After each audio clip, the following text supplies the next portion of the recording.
जय हिंद। इस वीडियो में हम लोग क्लास 9 का ही ज्योग्राफी का पार्ट पहला को आगे क्या करेंगे, कंटिन्यू करेंगे। पिछले वीडियो तक हमने आपको कुछ जानकारी क्या किया था, बताया था। चलिए इस वीडियो में उसको क्या करते हैं, आगे देखते हैं। सर हम लोग पढ़ रहे थे भारत आकार और स्थिति। पार्ट 1 क्या है, ज्योग्राफी का पार्ट 1 क्या है, भारत आकार एवं स्थिति। हमने पिछले वीडियो में भारत के बारे में बताया था कि इस पूरी पृथ्वी में भारत का स्थान कौन सा है, जनसंख्या के स्थान पे कौन सा नंबर आता है, क्षेत्रफल के अनुसार भी भारत कौन सा नंबर पे आता है, किस महाद्वीप पे बिलोंग करता है, किस महाद्वीप पे क्या करता है, आता है। इन विशेष जानकारी के बारे में हमने क्या किया था, जान लिया था। चलिए आगे कुछ और जानते हैं, भारत के बारे में कुछ और जानते हैं। सर जानना भी तो जरूरी है क्योंकि अपना देश है। पता चलेगा कि आपको भारत के बारे में कुछ नहीं पता है। अब भारत में निवास करते हैं लेकिन भारत के बारे में आपको कुछ पता नहीं है तो ये काफ़ी अनर्थ हो जाएगा। इसीलिए आपको भारत के बारे में, अपने देश के बारे में एकदम विस्तृत जानकारी होना चाहिए। चलिए देखते हैं क्या है। सबसे पहले आपको मतलब कि चैप्टर का नाम क्या है? चैप्टर का नाम है भारत आकार और स्थिति। भारत आकार और स्थिति। आपको तो सर भारत पता है? आप इतना तो मंद बुद्धि के नहीं है कि नहीं पता है। हाँ सर, आप जिस देश में के निवासी है वही देश आपका भारत है, अपना प्यारा हिंदुस्तान है। अगर बात करें आकार, तो सर आकार कैसा है? जरा इधर देखिए, इस बच्चे को अगर आप बचपन में इस तरीके से पिज्जा खाए होंगे तो आपका आकार इस तरीके से मोटा हो गया होगा है। अगर बचपन में खाने पे ध्यान नहीं दिए होंगे इसके जैसा, तो बड़े हो गए ऐसे हो जाइएगा है। अरे सर ये जो है ना, ये जो है एक हमारा एक दोस्त है, ठीक है। एक दिन बेचारा बहुत टेंशन में था। हम उसको पूछे, रे क्या बात है, वो बहुत टेंशन में है रे। तो बोलता है ना कि जानते हो भाई, अभी हवा आंधी आ रहा था ना तो हमरा बड़ी टेंशन हो रहा है। बोले यार हवा आंधी आ रहा तुम तो ठीक है, टेंशन क्या बात है? तो बोलते हैं सर हम ना गर्लफ्रेंडवा ने कहीं उड़ ना जाए, इकरे बात के टेंशन है। ये बकवा को टेंशन का है कि ऊपर कहीं उड़ ना जाए। अरे सर आकार आपको समझ आया? मनुष्य का आकार होता है, कोई मोटा होता है, कोई पतला होता है, कोई छोटा होता है, कोई क्या होता है, लंबा होता है। उसी तरीके से भारत का भी कोई ना कोई आकार होगा। भारत का भी कोई ना कोई आकार है। क्या भारत इस लड़की के जैसी मोटी है? क्या भारत इस लड़की के जैसा पतला है कैसा? भारत का आकार है कैसा? तो चलिए आज हम आपको वही बताएंगे कि भारत का आकार है कैसा। क्या इसके जैसा मोटा है, क्या इसके जैसा पतला है? चलिए आपको समझ आ गया होगा आकार कहते किसको है। बिल्कुल समझ आ गया होगा आकार कहते हैं किसको है। चलिए हम भारत के आकार के बारे में बात करते हैं। सबसे पहले जो भारत का आकार है वो चतुर्भुजाकार है। भारत का आकार क्या है? चतुर्भुजाकार। आप देख सकते हैं भारत का मानचित्र है। सर समोसा देखे हैं, ये समोसा रहा। समोसा का आकृति त्रिकोण होता है, मतलब समोसा में कितना कोना होता है? 3 कोना। उसी तरह चतुर्भुजाकार का मतलब होता है 4 कोना। देखिए भारत का आकृति आप गौर से देखिएगा, भारत का नक्शा, तो इसमें 4 कोना है। सबसे पहले उधर पूरब, पश्चिम, ऊपर की तरफ उत्तर और नीचे की तरफ क्या होता है? दक्षिण। आपको मानचित्र में ये पता होना चाहिए। हम फिर से बता देते हैं, अगर आप इस तरीके से हैं, आप वीडियो देख रहे हैं, तो आपके दाएं तरफ पूरब, बाएं तरफ पश्चिम, ऊपर उत्तर और नीचे क्या होता है? दक्षिण। तो भारत का 4 कोना है, इसीलिए बोला जाता है कि भारत का आकार चतुर्भुजाकार है। बिल्कुल समझ आ गया। तो चतुर्भुजाकार है सर, तो लंबाई कितना है? अगर आप इसके पूर्व से पश्चिम तक की दूरी को मापिएगा, अब बाय रोड नहीं, ऐसा नहीं कि पूर्व से पश्चिम बाय रोड नाप रहे, नहीं, आसमानी दूरी नापिएगा तो पूर्व से पश्चिम तक की इसकी दूरी होती है वो 2933 किलोमीटर होता है। अगर बोले सबसे पूर्वी भाग कौन है सर, तो सबसे पूर्वी भाग आप देख सकते हैं, सबसे पूर्वी भाग अरुणाचल प्रदेश आता है। और जबकि सबसे पश्चिमी भाग आइएगा तो सबसे पश्चिमी भाग कौन सा आता है? गुजरात। तो सबसे पहले पूर्व से पश्चिम तक की दूरी है वो है 2933 किलोमीटर है, याद रखिएगा सर। अगर इसके उत्तर से दक्षिण जाइएगा या फिर दक्षिण से उत्तर जाइएगा, बात बराबर है, तो इसका कुल दूरी होगा वो 3214 किलोमीटर होगा। कितना होगा सर? 3214। इसका मतलब अब उत्तर कौन है? सबसे उत्तर में हमारा जम्मू कश्मीर है। बोका हमर है रे, है जम्मू कश्मीर किसका है? अपना है, ये किसी दूसरे का नहीं है। पाकिस्तान बहुत समय से सोच रहा है कि हम जम्मू कश्मीर को हड़प ले है।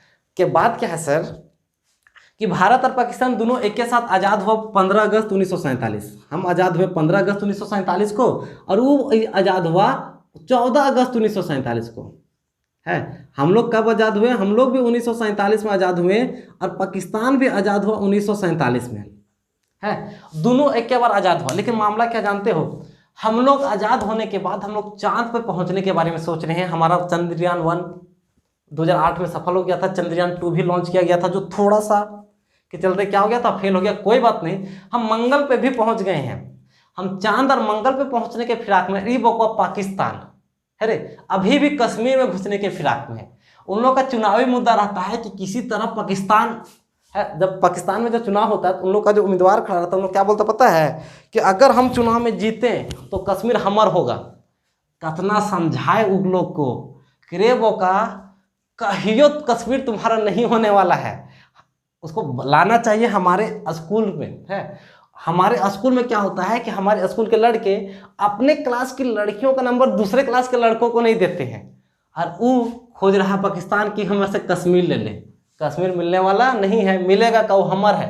आधा आधा जो मटिया के रखा है वो भी कहियो ना कहियो क्या करेंगे, ले लेंगे। हाँ, तो देखिए हमारा उत्तर में, सबसे उत्तर में हमारा क्या है, कश्मीर, और सबसे दक्षिण में हमारा कन्याकुमारी। हाँ, कश्मीर से लेकर कन्याकुमारी तक की दूरी कितनी है, तक की दूरी है 3214 किलोमीटर।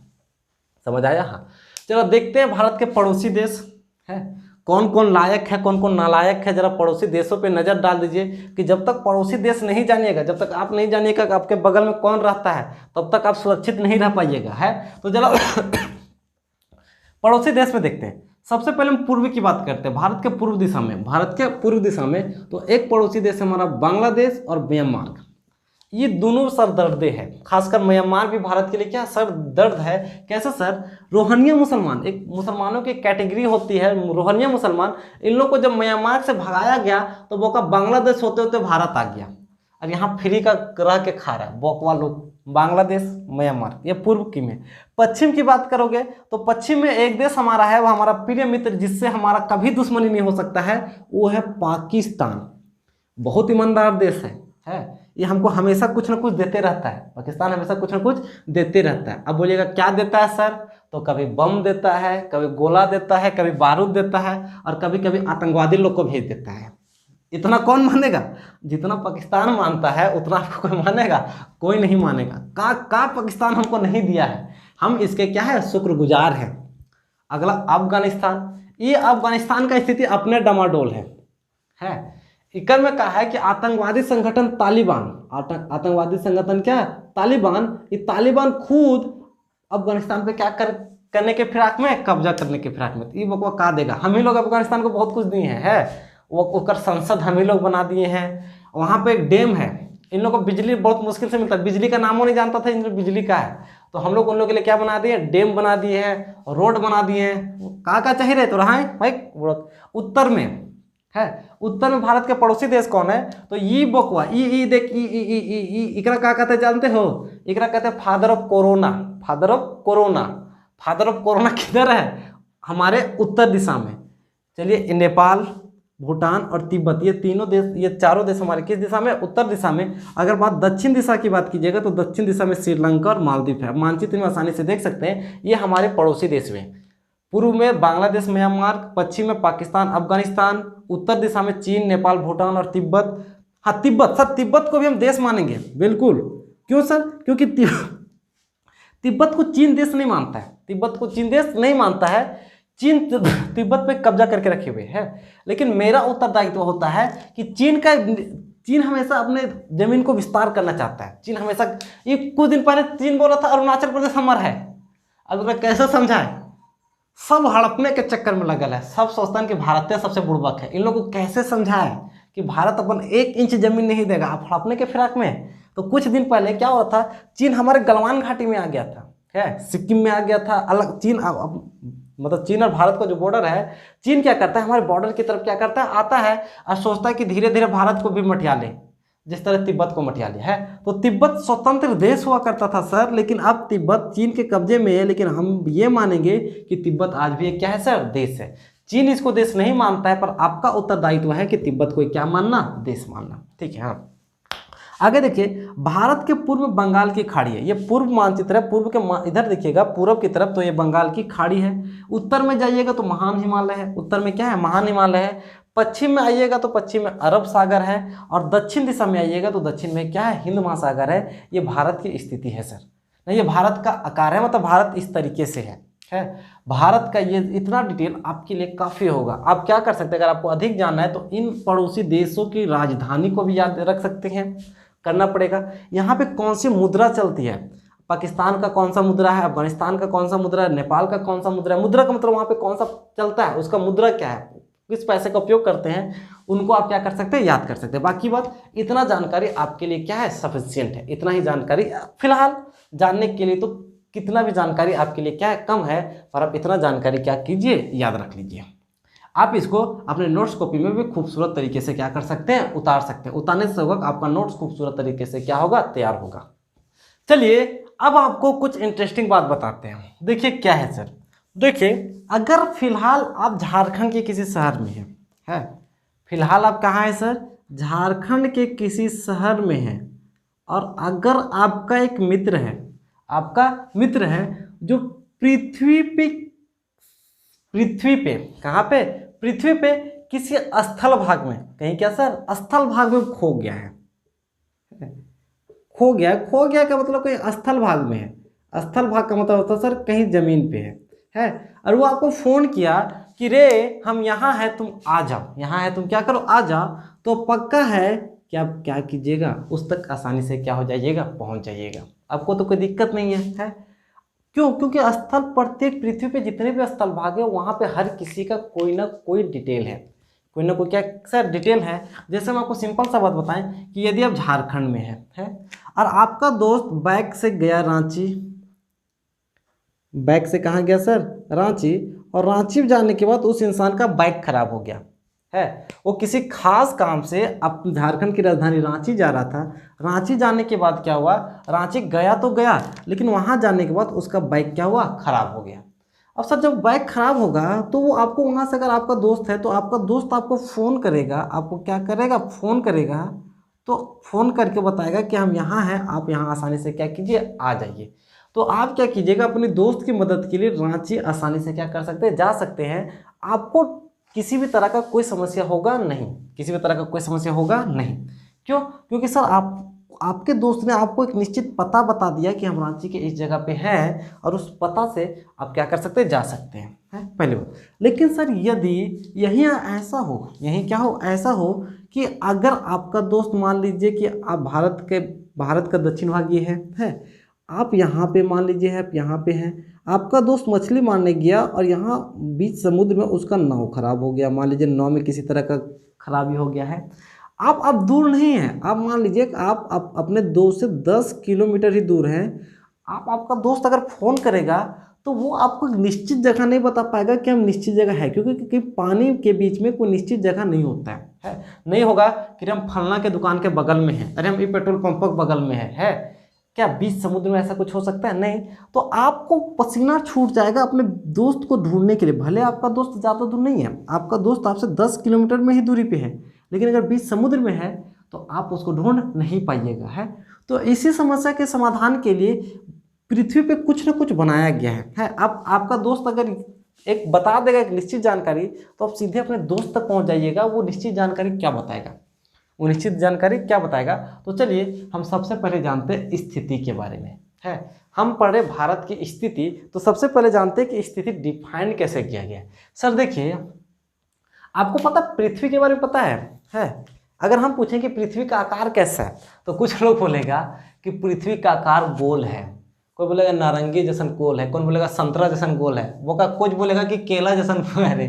नहीं सर, हम लोग को जो पढ़ाया जाता है पृथ्वी का आकृति गोल है। यदि आप ये भी मानते हैं कि पृथ्वी का आकृति गोल है, तो इसका मतलब है कि आपके पास समझने और बुझने की क्षमता ज़्यादा नहीं है। अब खुद सोचिए ना सर कि पृथ्वी का आकार गोल कैसे होगा, है। पृथ्वी पे ही कहीं ना कहीं ऊंचा पहाड़ है, जैसे हिमालय जैसे पर्वत है, और पृथ्वी पे ही कहीं ना कहीं खाई है, कहीं ना कहीं खाई है। अभी कैसे पॉसिबल है कि कहीं हिमालय है और कहीं खाई है? तो गोल कैसे होगा, गोल कैसे होगा? तो फिर बोलिएगा सर आज तक तो हम गोल ही पढ़ते आए हैं, किताबों में भी गोल है। जी सर बिल्कुल, आप गोल ही पढ़ते आए हैं, किताबों में भी गोल है। इसका रीजन क्या, चलिए हम आपको बताते हैं। आपका जो पृथ्वी है आपके मुंडी के जैसा है।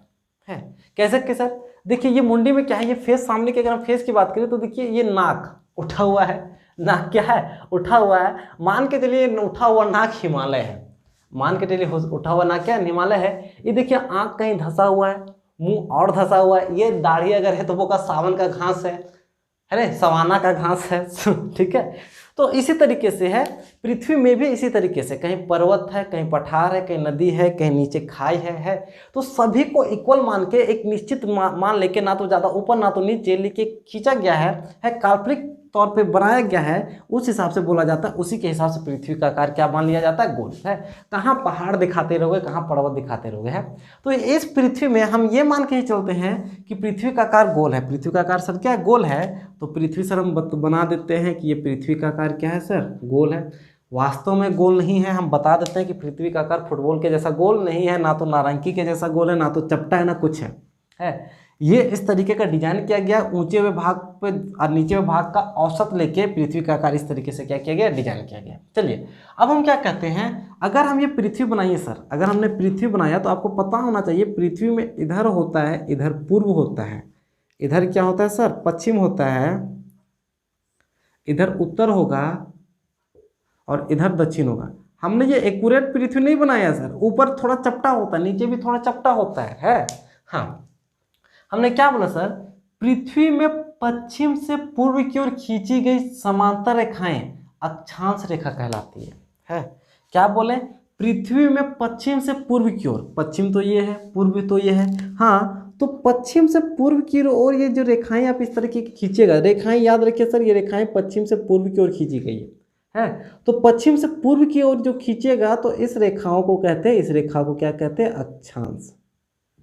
तो सिर्फ एक अक्षांश नहीं होता सर, ये पश्चिम से पूर्व, आपको सिंपल बता रहे हैं कि पश्चिम से पूर्व आप खींचेगा तो क्या कहलाएगा, अक्षांश है। अगला देखते हैं, अगला क्या बोला है। आप अक्षांश रेखा को यहाँ भी देख सकते हैं, ये फिगर जो है, ये फिगर पृथ्वी पे खींची गई पश्चिम से पूर्व की तरफ की क्या है, रेखाएं हैं, जिसको क्या कहा जाता है, अक्षांश है। अगर वही बात करें, ये पृथ्वी है, फिर से ये पूरब, तो इसके लिए पश्चिम इधर होगा, उत्तर ऊपर होगा, दक्षिण क्या होगा, नीचे होगा। क्या बोला है अगला पॉइंट, बोला पृथ्वी में उत्तर से दक्षिण की ओर खींची गई वृत्तीय स्वरूप। यहाँ पे सर, यहाँ पे बोला गया था समांतर रेखाएं, अक्षांश रेखाएं समांतर होती है। समांतर होती है इसका मतलब होता है कि इनके बीच की दूरी क्या होती है, बराबर होती है। और ये जो बोला है, ये बोला वृत्तीय स्वरूप। वृत्तीय स्वरूप का मतलब होता है सर, यहाँ से स्टार्ट होता है, यहाँ पे खत्म होता है, ये वृत्त के जैसा होता है। किसके जैसा, वृत्त के जैसा है। ये इस तरीके की जो रेखाएं होती है पृथ्वी पे, जो इस तरीके की रेखाएं खींची जाती है, इस तरीके की रेखाओं को कहते हैं देशांतर रेखा है। तो ये हम जितना भी रेखा खींचे सर, ये सभी रेखाएं देशांतर रेखा है। सभी रेखाएं कौन सी रेखा है सर, देशांतर रेखाएं है। और यहाँ पे हमने एक तो खींचा, इसके सिवा हम क्या बोले, पूर्व पश्चिम से पूर्व। तो यहाँ पे जितने भी रेखाएं इस तरीके से खींचेंगे हम, जितने भी रेखाएं इस तरीके से खींचेंगे, ये सभी होती है, वो सभी होती है आपकी अक्षांश रेखाएं। कौन सा रेखाएं, अक्षांश रेखा, ठीक है। ये कौन सा रेखा, अक्षांश। क्या सर, फिर से देख लीजिए, देखिए ये पश्चिम से पूर्व की तरफ जो समांतर रेखाएं खींची जाती है अक्षांश रेखा कहलाती है। आपको याद होना चाहिए कि अक्षांश रेखाएं पश्चिम से पूर्व की ओर खींची जाती है, वहीं उत्तर से जो दक्षिण की ओर रेखाएं खींची जाती है वो कौन सी रेखाएं होती है, देशांतर रेखाएं है। अब कितनी अक्षांश रेखाएं होती है, कितनी देशांतर रेखाएं होती है, अभी पढ़ेंगे। अब लेकिन हम बोल रहे हैं सर, ये पृथ्वी पे है, और हम भी कहाँ रहते हैं सर, हम भी पृथ्वी के ऊपर ही रहते हैं है। तो कुछ बोलेगा कि हम लोग पृथ्वी पे नहीं दिखता है खींचल गया रेखा है।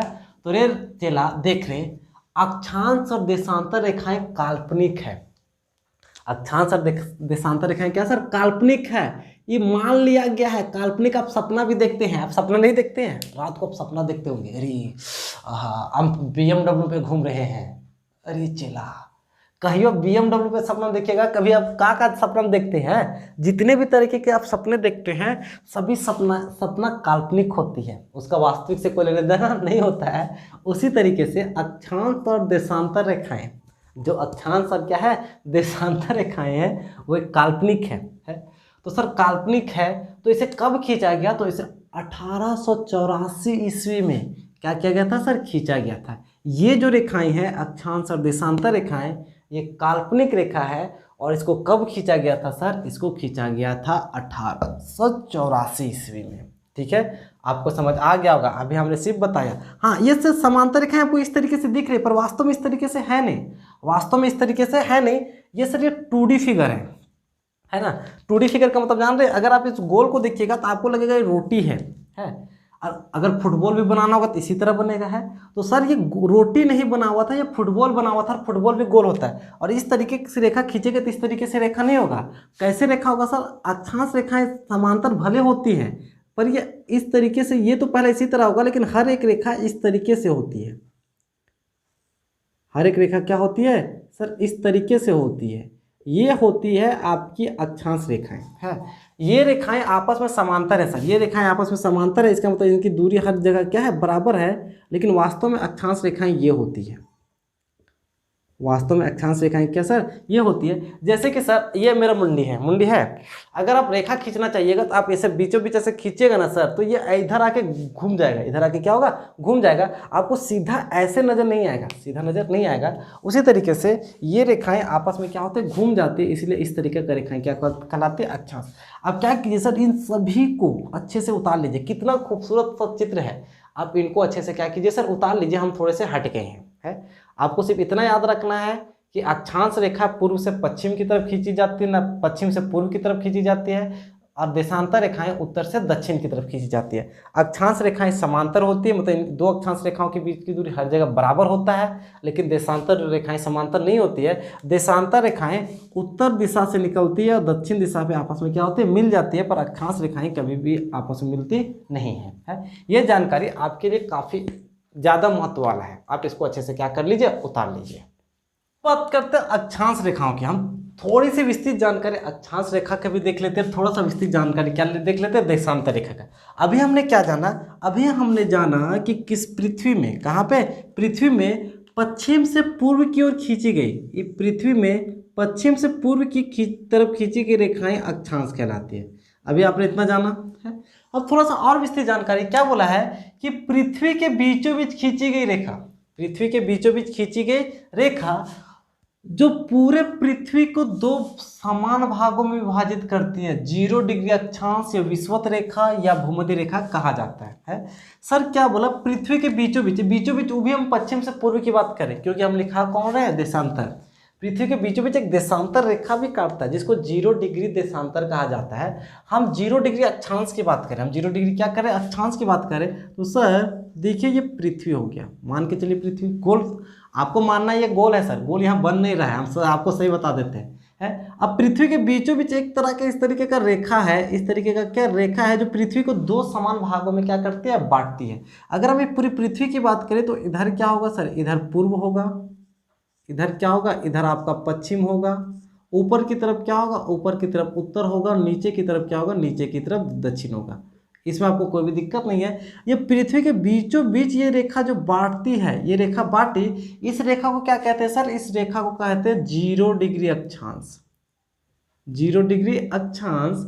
लेकिन 0 डिग्री अक्षांश इसी को कहा जाता है विषुवत रेखा। आप इसे 0 डिग्री अक्षांश बोले या क्या बोले सर? विषुवत रेखा बोले है, या फिर इसको क्या बोला जाता है? इसको बोला जाता है भूमध्य रेखा। आप इसको क्या बोल सकते हैं? आप इसको बोल सकते हैं भूमध्य रेखा।